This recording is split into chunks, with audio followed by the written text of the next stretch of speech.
Hi, and welcome to the Purposeful Banker, the leading commercial banking podcast brought to you by Q2 PrecisionLender, where we discuss the big topics on the minds of today's best bankers. I'm your host, Alex Habet. So the intention with the episode today is to keep it short and sweet.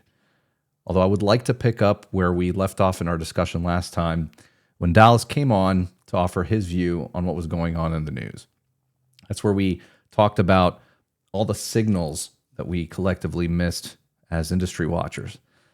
Things like the pitfalls of concentration or specialization, right? The implications of technology's role in the new banking crisis, and whether or not what was ultimately engineered as a solution constitutes a bailout.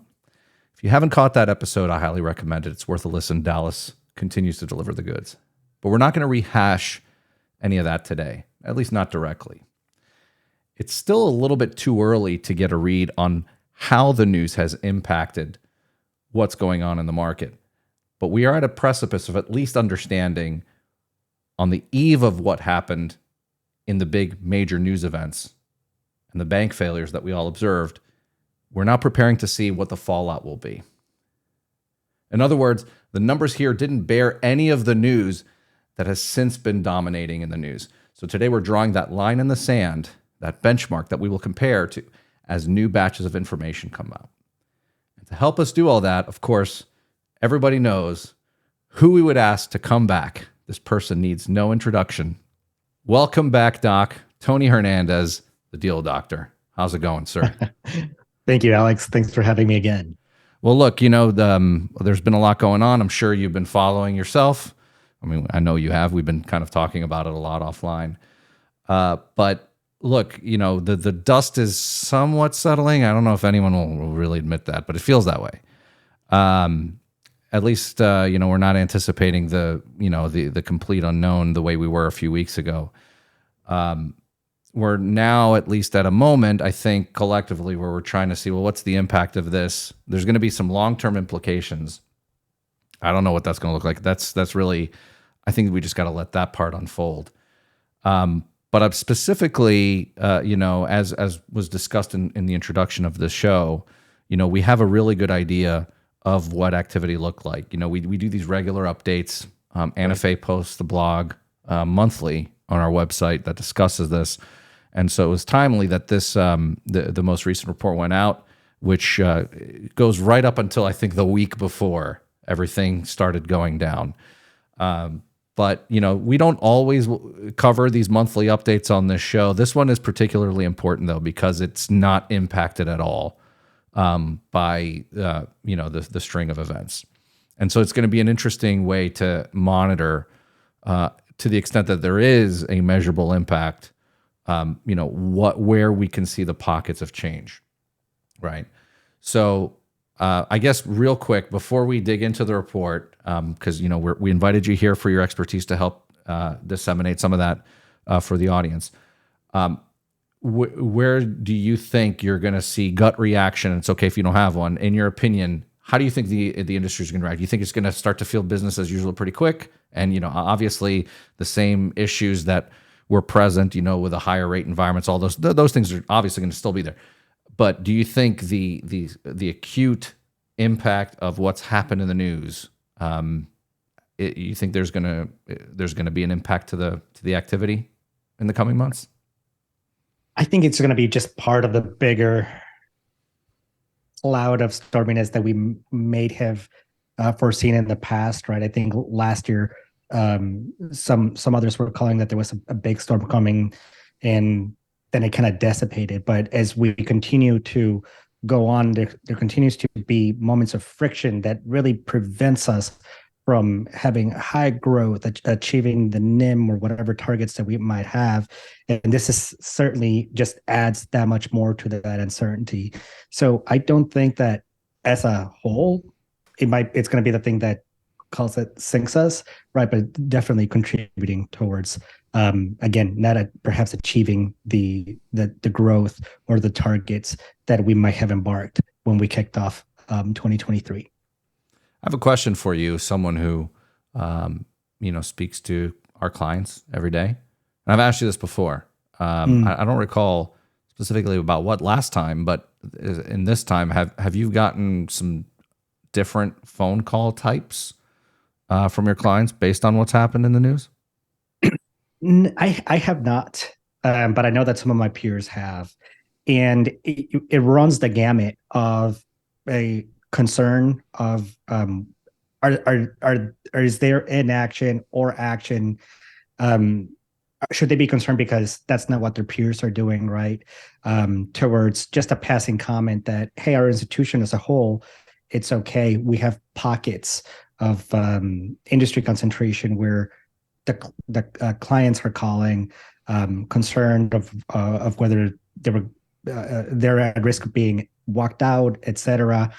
To the complete opposite, right? Where some of our clients saw the disruption and they say, hey, this is a perfect time for us to scoop up some new clients, right? So all over the place, so much so that it's really hard for me to tell you this, it's been this flavor versus this other, right? It's kind of ran the entire gamut of from anxiety to opportunity, to kind of like a non-event. Yeah, yeah, it's interesting. You get the anxiety and opportunity mix. I've certainly observed that as well. So, okay, let's talk about this this market update from NFA. And for those of you who don't catch it, you can go to our website. It's available there every month. It's a great read. It's a great way to tap into the vast amount of market data that we have and just get the TLDR, the insights from that. So, Tony, let's start with one of my favorite places to look at first. It's a very fundamental spot. Is what does supply and demand look like? For the credit market out there. Right. We'll keep it high level, kind of like you mentioned, Alex. So it's been an interesting first quarter, and like you mentioned, it's not the full quarter; it's the first 2 months, right up to the eve, where we saw demand for loans wane for the first time, or at least in a while. On the flip side, on the supply side, we also saw some of our FIs get more strategic on the kind of assets that they wanted based on target ROE, and how they funded themselves. We know that there were some stories bubbled up that due to the imbalance of the loan demand combined with the rising cost of deposits, that our financial institutions got more judicious on what loans they were funded versus what they didn't. And having experienced a similar crunch, but triggered by a different set of circumstances, it's what do you do when you have an outsized demand, even though it's waning, and you're no longer able to meet it? And it goes back to, hey, it takes a village, right? It's going to take you, the banker. It's going to take good communication to your client, good communication with up the chain, whether it's to market executive to risk or all others, on how you're going to continue to support your clients, right? So I think that if you as an individual, you kind of feel backed into a corner, or somebody that's managing that book of assets, right? I think that ongoing communication will help in how you make those decisions of what loans you fund, which ones you don't. Right. So I think that with that imbalance, very curious to see where pricing goes on this. I think you mentioned in the past that we don't have a magic 8 ball to really tell us where pricing is going to go, right? Whether it's pushed up because of the tightening that we're seeing, or if it reduces because the demand for loans slows down a bit, so that imbalance catches up a little bit. Yeah, that's the big wild card. I think you said it best, right? That I'll certainly, it's going to be one of my next reads, right? I'm going to see, well, how has the volumes been affected, by the news, but then again on that imbalance, and at least trying to pinpoint down how it manifests itself as part of the rate landscape. Shifting specifically to rate structures. Where have NFA has been also tracking the share of what are the most popular rates, or how are the most favored rate structures evolving.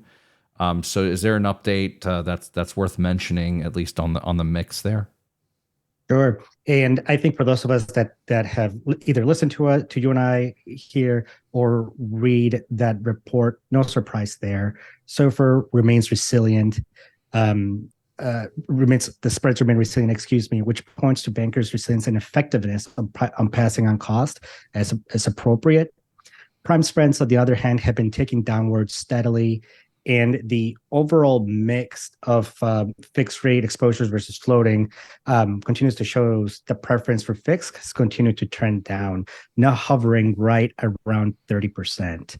Now, don't quote me on this, but I believe that in one of the very first episodes that we looked at, that concentration of fixed rate debt was in circa the mid 30s, right?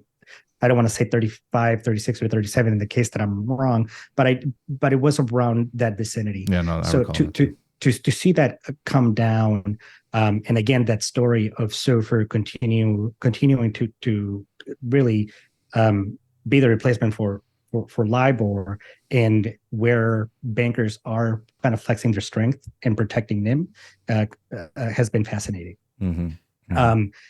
And while so that decrease of, call it, 5 basis points in fixed, and the what's happening with prime, now shows SOFR again being the most popular with a 42% concentration. So, and if I'm not mistaken, probably their high watermark on our on what we've been tracking there.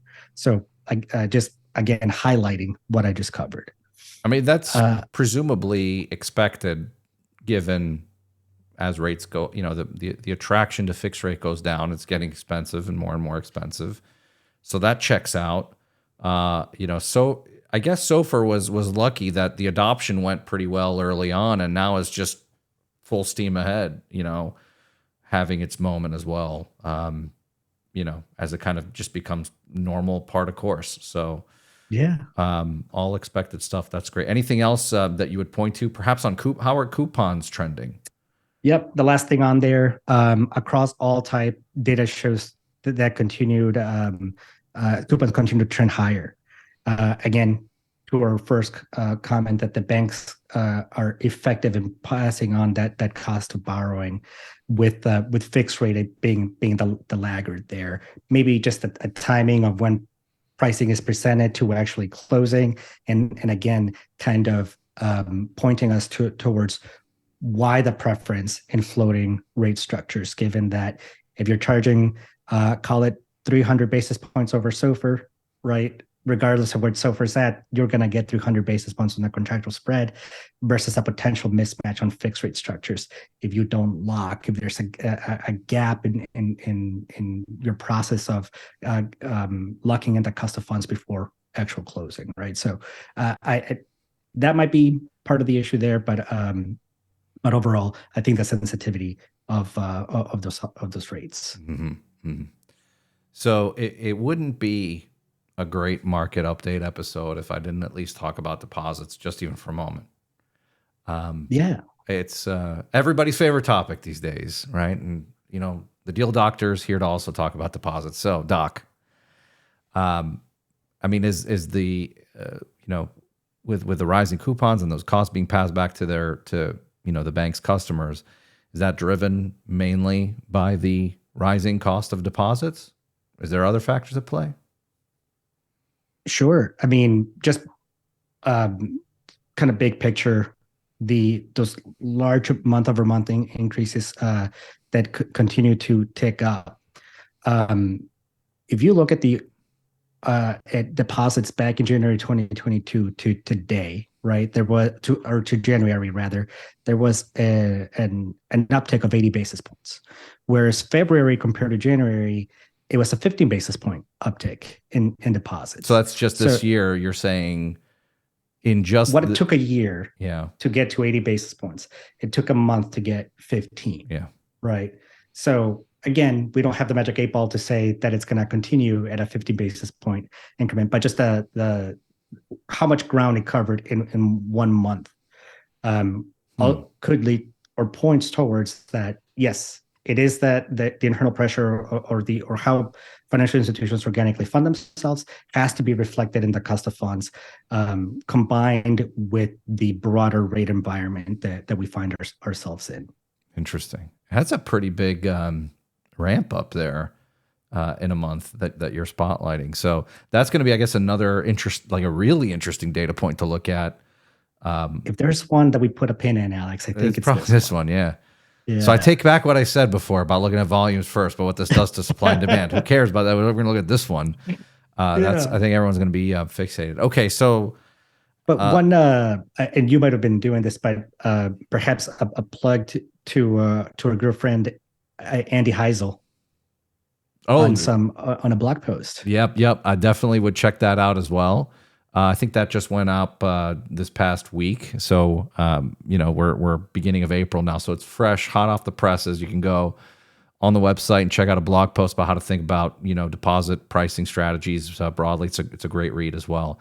And hopefully one day we can have him on here to discuss that in greater detail.